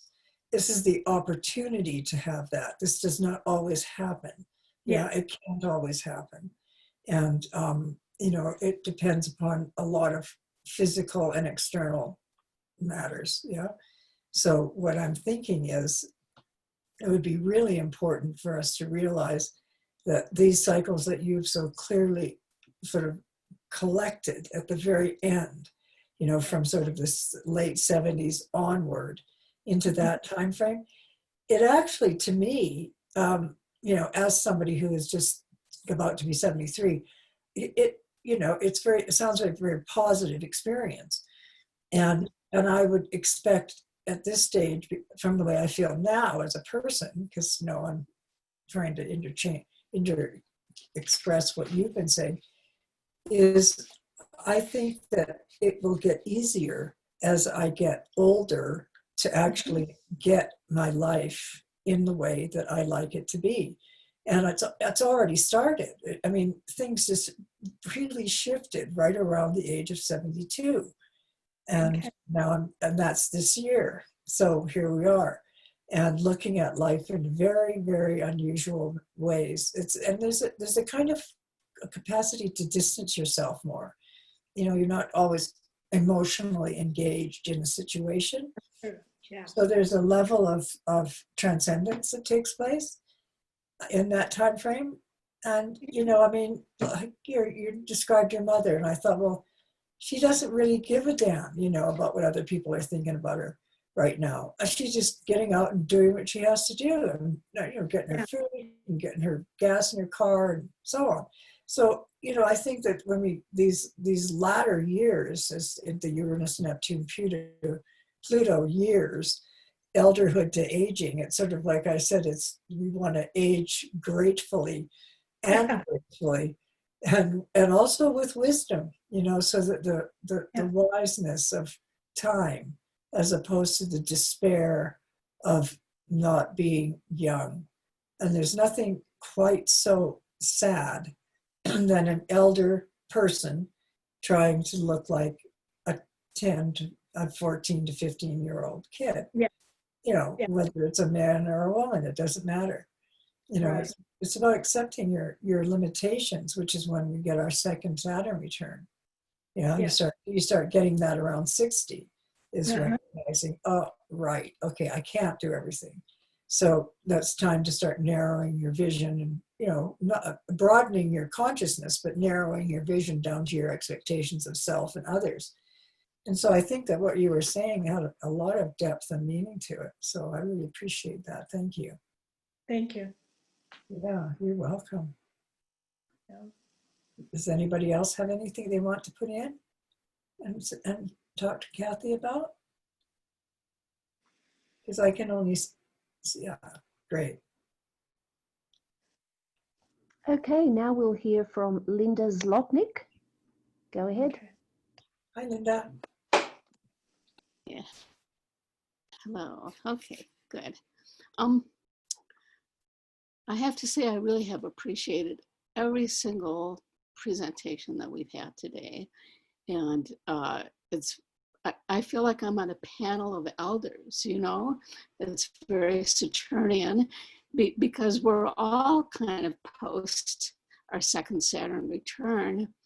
And I'm going to be talking, that's my topic today, the second Saturn return. But I think I understand that in terms of wisdom and, you know, moving into elderhood. So I'm going to see if I can share my screen and, okay, see if this will work. It's not working.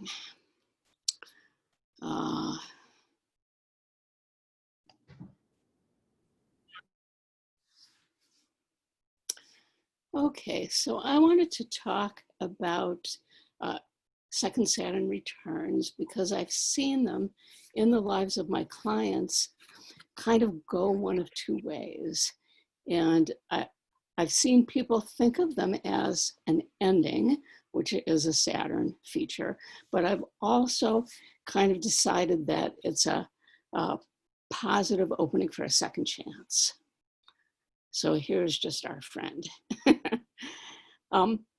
So the kind of starting place that I wanted to go with this was to talk about these two different people. And I don't know if this happens in your practice, but I will often get people with very, very similar charts or very similar kinds of events happening astrologically, and they'll come to see an astrologer, you know, like they'll come to see me at a really close, like within a few days of each other. So it's a very stark kind of presentation for me of how the cycle's manifesting. And of course, there's all kinds of other things going on. But I had this fellow come in and he had a really, really good life, you know, so he was able, because he was so financially secure, to retire early. You know, he was married, he had children, but his point of view was life was empty. He didn't know what he could do. He worked so much, he didn't have a relationship with his children. He didn't have any hobbies. He didn't have any interests. And so he was in a very kind of desperate emptiness. And one of the things that I think is true about Saturn is that it's cumulative. So if you have an issue that is part of your karmic path with Saturn and you never address it, you can kind of put it off up to a point, but every time you put it off, it gets worse and worse. And so this was brought to my attention. Now I'm going to digress, but I will come back. This was brought to my attention actually when I was kind of just past my first Saturn return. I was doing astrology, and I had a client who had left an abusive relationship, an abusive marriage with her young children, and had remarried right away because she had no way to provide for her young children. And the second man was abusive. So when she got to age 36, since it wasn't the Saturn return, it was the first square, she realized that she had to work on herself in order to have a healthy relationship. So this particular client had never looked at his fear. He never looked at all the ways in which he'd kept his life so rigid in a way to not have to deal with his emptiness inside. So his second Saturn return came around, and there he was, just filled with emptiness. So a few days later, another client, same age, came in, and her experience was that she was able to work less and her life was just starting. And she was planning this wonderful trip with her young adult children and kind of moving into this whole sense of, this is what I worked so hard, was to have this kind of relationship with my children and this opportunity to do things that I'd never been able to do with them before. Okay, so the first Saturn return, it really focuses on the shift between our early 20s, where we feel like, oh, we can just pretty much do whatever we want, and There are so many possibilities and life is grand. And often there's this kind of imposition of reality where you realize, oh, there's a limitation here. I can't do everything. So if I want to be successful in this arena, I have to make sacrifices. Or if I want to make a commitment to this person, I can't be with everybody. Or if I want to have a child, I have to provide stability for them. And there's a stepping into adulthood that happens at that first Saturn return through the process of taking responsibility for yourself and through accepting limitations. Okay, and I can't remember who taught me this, but I love this notion that when we come in as souls, until we hit that first Saturn return, we're busy dealing with the karma that's unfinished from our previous lives, as well as any karma we might be initiating through the choices that we're making during those 28 to 29 years. But then, especially around that first Saturn return, we go through this intense period of just burning off karma like crazy, so that when we start that second period of time, basically from 30 to 60, we're dealing more clearly just with the choices and the consequences of the actions that we're making in those years. Okay, so the first Saturn return is an incredibly important marker. And I see many people at this point in life really exchanging this worldview of themselves as having these endless possibilities into something that's much, much more concrete and more specific and limited. So I think that Saturn, I think of Saturn as a great, great teacher. And I think that it teaches us about our shadow. It teaches us about our karma. It teaches us about our limitations. And over and over and over again, it forces us to take responsibility for our lives. So often Saturn transits, and certainly Saturn returns, bring people to a different psychological awareness. And I think, I can't remember your name, I'm sorry. Lesley. Lesley was talking about the inner and the outer. And I think that often what Saturn teaches us is that if we don't like what's happening on the outside, we better do something about what's happening on the inside. And so if you don't like the consequences of what's happening in your life, then take responsibility for that and be a grown-up and do something different. And so there's this teaching quality to Saturn where, you can only avoid reality for so long. And if you work with Saturn, Saturn becomes a beloved, trusted, dear friend. And I have to say that it took me a lot of years to move away from feeling like, oh my God, something bad's going to happen because it's Saturn, into feeling like, wow, this is like a lot of hard work, but it's so educational and progressive for who I am. Okay, so, you hit that kind of end of your 50s into your early 60s.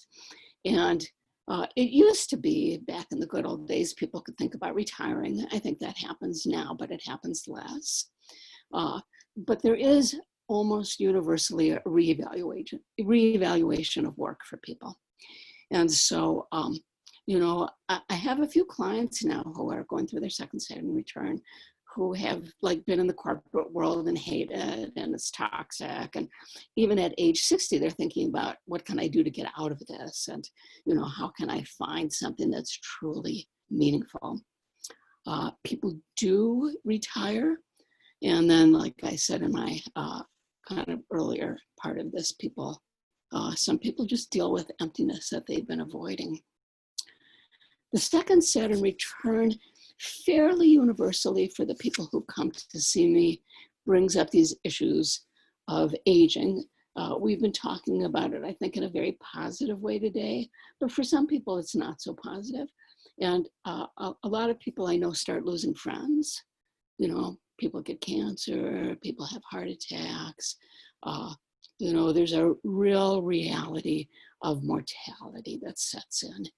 And I think the most universal theme that I've seen is aging parents. And so if parents are either needing help, parents are thinking about transitioning into some kind of a different living situation, or I have to say I see people losing their parents a lot during their second Saturn return. On this notion of consequences, it's interesting because often with Saturn, you have kind of this normal aging, you know, people have aches and pains, or, you know, if they've always had little back problems, they have more back problems. But I've seen a group of my clients like get really, really committed to a health program, really, really committed to Pilates or working out or doing something to take responsibility for their health. And then they actually become healthier. While other people, again, who have dismissed any responsibility for their health will often have kind of more clarification or difficult situations. We talked a little bit about kind of simplifying in our 70s, but I do think that the second Saturn return is often correspondent with downsizing for a lot of people, or some element of simplification. And certainly there's a feeling that we don't really want to be wasting our time. So a lot of people will talk to me about really wanting to use their time wisely. And then the last really kind of positive thing for second Saturn return is this kind of elderhood and moving. So if people lose a parent, their whole family system will change, and they won't be somebody's child anymore. They'll be forced to step in. And this happens a lot if you have aging or sick parents, is that you become their parent for a period of time. And so there you are in this very weird role reversal that now you're the authority. Now you're making the decisions. Now you're stepping into a position of responsibility for this person who took care of you. So you become an elder often in your family, but there's a great opportunity to become an elder in the world because you've been doing whatever your work is long enough to develop some wisdom. Then Saturn is a great teacher about the value of strategy and discipline. So in my 60s, I wrote a book, which I published last year at age 71. And it was the hardest thing I've ever done in my whole life. Well, maybe raising children equally, but the discipline of it. And if anybody's ever written a book, I think I wrote 5 books to get the one book. So I had to keep destroying what I wrote to get the book that I wanted it to be. So it was this constant testing of commitment and determination. Will you just keep going? And of course, I think like many writers, I found a writer's group. You have to have support. And we all talked about, like, if we'd known how hard writing a book would be, we probably never would have done it. But the value of a writing practice and being disciplined and doing it at the same time every day and just chipping away at this huge granite boulder to sculpt something beautiful was just invaluable to me.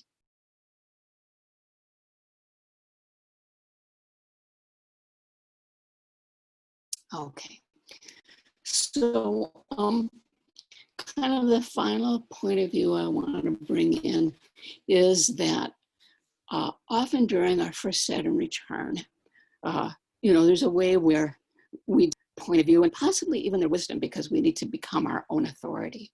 And I already mentioned that sometimes in your second Saturn return, that can really switch. And there you are suddenly the parent to your parents. We can become mentors and respected authorities in our field. We reckon with personal responsibility, and we come to a deeper understanding about our own role in creating and manifesting the external life that we want. And we find, I think for many, many people,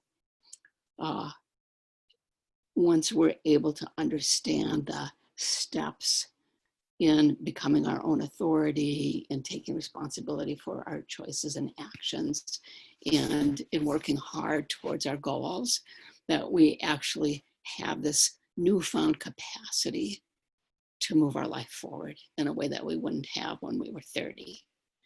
And that we now have, because we've completely matured into kind of elderhood or wisdomhood.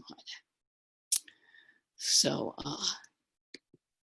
okay, I went through that really fast, but those are my thoughts on the second Saturn return. Hi.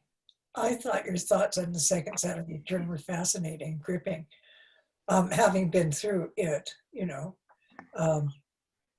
and God knows I might even get to the third one. Yeah, right. It's like, you know, try and do things to make yourself healthy. As you pointed out, is that when the first Saturn return occurs, there is a sense where you're almost, you know, invincible.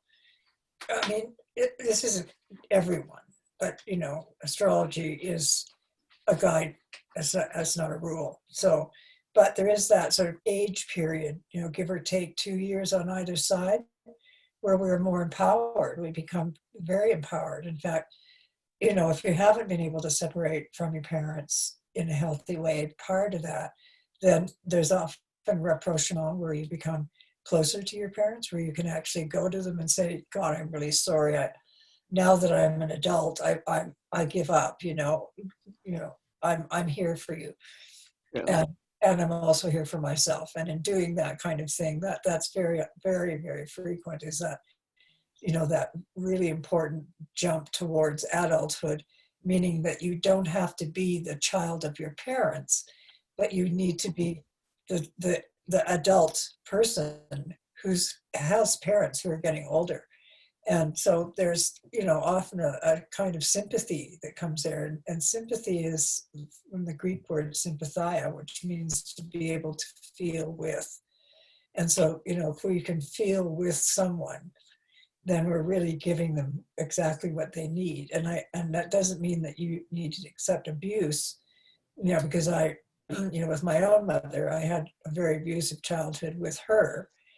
My parents were divorced. My father was a completely different fellow. He was a really cool guy.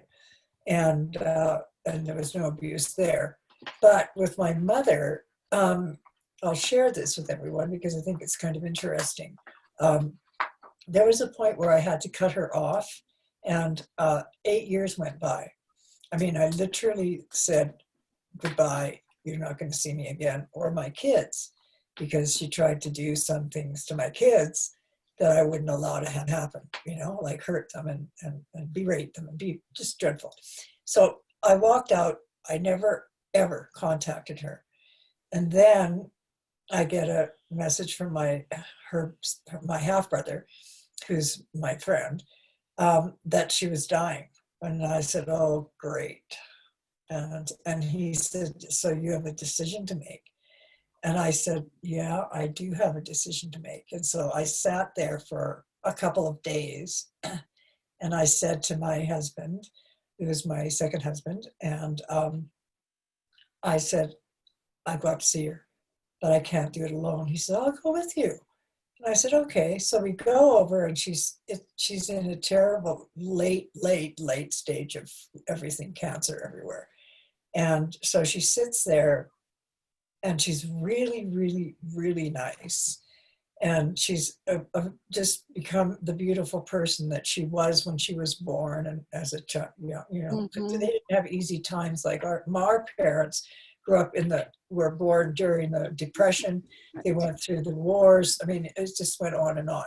And so, but I didn't have any sympathy for her at all. And then when I took a look at her as she was dying in front of my very eyes, and then she said, I have something to ask you. And I said, I already know what it is. And I looked at my husband and he looked at me and I said, tell me what it is. And he said, would you look after me as I die?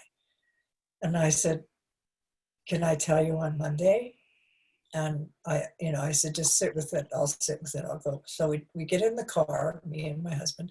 I'm driving and I look in the rearview mirror and she's standing out in the driveway waving. And I stopped the car, I turned around and I said, I'll be here on Monday on one condition. And she said, what is it? I am in charge. You are not. And that way, you're going to have a really good exit. And so I drove off and I showed up on Monday and, my kids were were just younger than, they were preteen. So, I mean, unfortunately, their stepdad was just wonderful. And so I would just go home like for 4 days a week and it went on for about 6 weeks. So it wasn't such a big nightmare, but I tell you, the rapprochement that came with that kind of contact with the parental unit that, was so horrible. She was just absolutely so well behaved. I had to compliment her. I said, God, Mom, you're really being great. I mean, and she said, that's because you're here and you're looking after me. And I said, well, that's what I'm supposed to do. That's what I do. And then my uncles, her brother and his boyfriend, lover, partner, would look after her on the weekends, and I'd go home for 3 days, and I was with her for 4. So, that kind of thing. And I was born with Sun square Mars, Saturn, and Pluto. That's that generation of Mars, Saturn, Pluto, and Leo. And so it makes sense. But my moon is conjunct Neptune, exactly. So, there's the mother, longing for the mother all the time. And so when I had the opportunity to actually look after her, instead of having her berating me, it was, being violent and awful. I was actually in charge, and I felt like I was finally in my transition of midlife, 40-ish. I was just moving through my midlife, like you pointed out, the midlife transition, and it really made a big difference. So I think that, the reuniting in some important way with our parents at midlife is really, really important. And so that's what I got from you when you were saying was that, it's really important to be connected to the reality of your situation. Okay, Robert, please go ahead. Robert? Yes. Oh, okay. I was about to interrupt. I didn't want to cut Erin off. I've got to go, but I have so enjoyed everybody's talk today. It's just been wonderful. Oh, thank you, Bob. And thank you, Linda, because it's such a great group that you run. And Erin, thank you again. It's so good to see you. And thank everybody. I really love these talks. It's a great panel. Nice seeing you, Bob. Thank you, Robert. It's always great. Thank you. All right. Take care, everybody. Stay safe.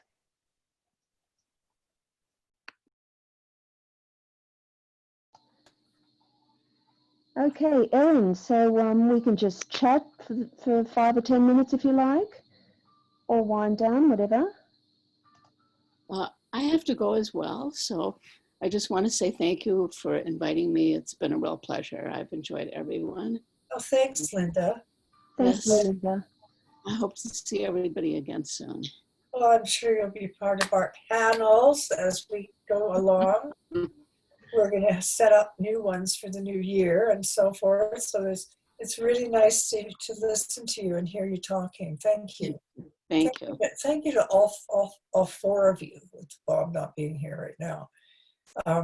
There's just so much enriched life, and here we are all in our mature years, and this subject matter was really important, I think, for all of us to be able to hear a perspective from each of you, and such depth of thought that has gone into your presentations. I understand deeply.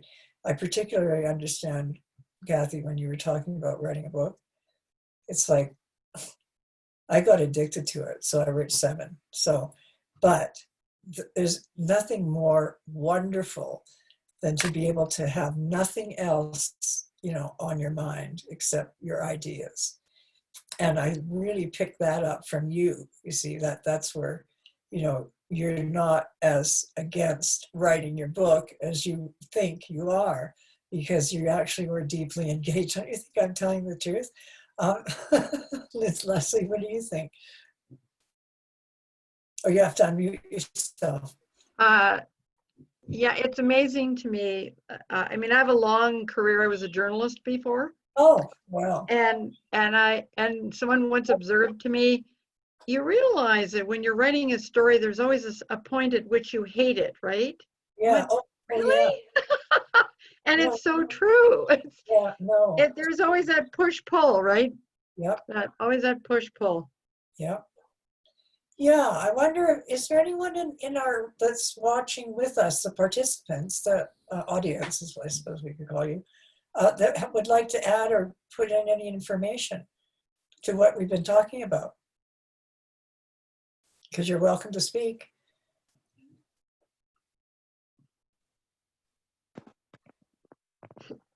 I can see that there are 7 of you. One of you must have something to say. Well, you don't have to. So, yes, we can't berate the audience for not wanting to speak. Oh, God, there's Sue. Sue, did you have something that you wanted to add to us? Well, I have really enjoyed listening to it. I think it seems like everybody has a different, point of view about, what cycles are important, but they all keep moving along, as do we. And, and as individuals, we all have different reactions, as a couple of people noted, different transits trigger different ways with everybody. But I really enjoyed listening to this as I age. Yeah, no, I'm great. Vintage. Welcome. Yeah, Welcome to aging. And, I mean, one of my books was on midlife and aging, right? And so it goes up to about 75, and all my friends are saying, you're going to have to write another one on getting old. What a great title. I'm getting old. Yeah. Deal with it? No. Yeah, to hell with it, whatever sort of thing. Whatever life stage. I think that should be the last stage of your life, is whatever, Well, and I think that we're kind of at our age, our generation is kind of redefining what getting old is. I said that to my aunt, who is now 91. Wow. When she turned 80, she and her husband, I said, you guys are the poster children for turning 80. I'm okay with doing that if that's, if that's what it's about. So, yeah. Well, I think that's fantastic. I mean, I didn't have what you called a midlife crisis. I didn't think it was a crisis. I thought it was a critical time. It was critical in the decisions that I made. It was at that time where I was just completing classics degree, because I'd started at 36, working slowly toward finishing it up, while my kids were getting in their late teens because they were old enough to look after themselves. I mean, during the day and at night, I should say. Anyway, so I think that what this business of getting older, there's no one way to do it, really. But all the perspectives that have been given have actually been really valid. There hasn't been one, sort of disagreement that I've had, especially around the acceptance part of having to accept the fact that, you you might have to have a hip replacement. You may have to have, physical therapy on you may have an illness that you have to get through. And, as I'd mentioned earlier, that my friend and our colleague, he's just had a brain tumor and had it taken out. And so, we have to go through these, these are the kinds of things that can develop. And we can't live in fear of it, of like, oh my God, I might get a brain tumor, or oh my God, I'm going to have a heart attack, or my father died of this, or, of drink, so that I shouldn't drink, which is crazy because I don't have to be drunk just to have a drink. You know what I mean? There's parental issues arise in midlife and also in aging, because we need to improve the generations by that much. Each one of us, it's upon our shoulders to change the epochal sort of crisis that we're going through in this particular time. And, aging is no longer looked at actually as something that's scary by most people. But, I have noticed my kids keeping a closer eye on me. I have noticed that. They're very subtle, but I know that they're doing it. I know they're talking about me as well. That's okay. I'm glad. Let them, let them work it out, because we love each other, so it's okay. I was going to say mine aren't that subtle. Oh. Well, I have one that tells me off on a regular basis. I mean, she's a double Capricorn, and she, of course, knows everything, right? And I'm just joking. I'm joking, but I have a Sun Saturn square, and so every so often, she's a double Capricorn with, Sun rising, and then, the involvement with Saturn. So when we get older, we can become more Saturnian. I mean, I love the flyer that we use with the sort of the baby crawling, and then the old person with the heading towards the grave, from the cradle to the grave. And that's what Shakespeare was talking about as well. Yeah, so we see this. I loved that. I was so crazy about it that I just absolutely insisted that we use it, because I thought it was so perfect with this little creepy little baby and then the creepy old one. And it's like, and then in between there's a yes, I win, and then the briefcase. Unfortunately, it's all very male, but what can I say? I've got one of the women, if you'll hang on a second. Does anybody have anything, final words to offer? Or what about? Yes, Erin. Linda, do you have anything you'd like to say? Yes, can you hear me? Hello? Looks like my sound is gone. Oh. Well, I just wanted to say thanks again, and I think we're all proof positive that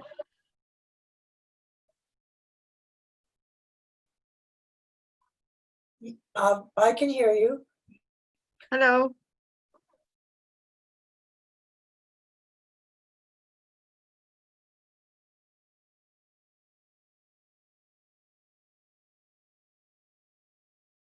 Press Alt. Sorry about that. Can you hear me? Press Alt I on your keyboard. Which one? Alt A. Alt. There's no Alt. ALTA. There's no Alt. Oh, there it is. Alt A. No. Hello, can you hear me? Oh, my sound is gone. Yeah, we can hear you, Linda. Can you sounds like you can't hear us. I can hear you, but nobody said that you could hear me, so I've been thinking you couldn't hear me.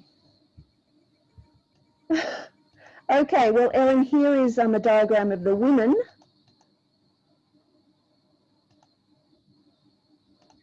I think there's something going wrong with my internet connection. It might be a good time to wind down. Erin, are you there? Just unmute myself, okay. Okay, let's stop this share and wind down. Thank you all so much. Erin, This is it was beautiful. brilliant. Well, it told me to stop to make note. Not to worry. Look, we've had a few technical problems today, but everything's fine. So thank you all we'll leave it here. Can you hear me? Yes. If you'd like to make some final comments, Erin, and that'll be it.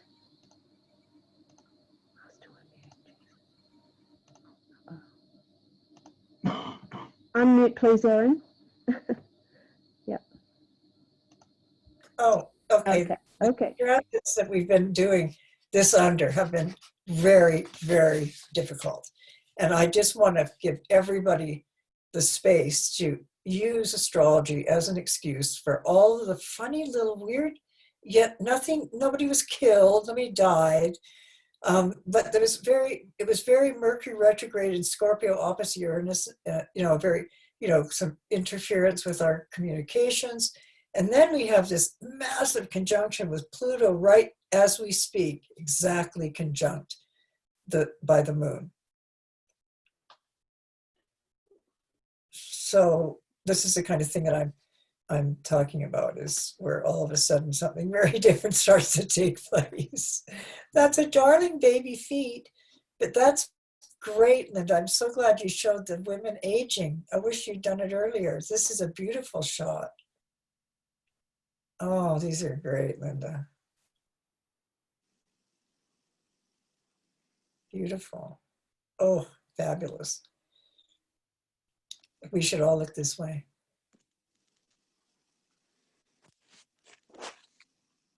Yay. Oh. Yes.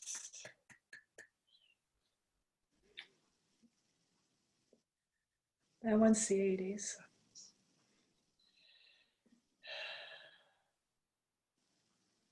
Yep.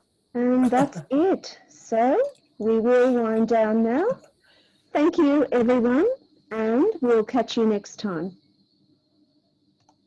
That is fabulous.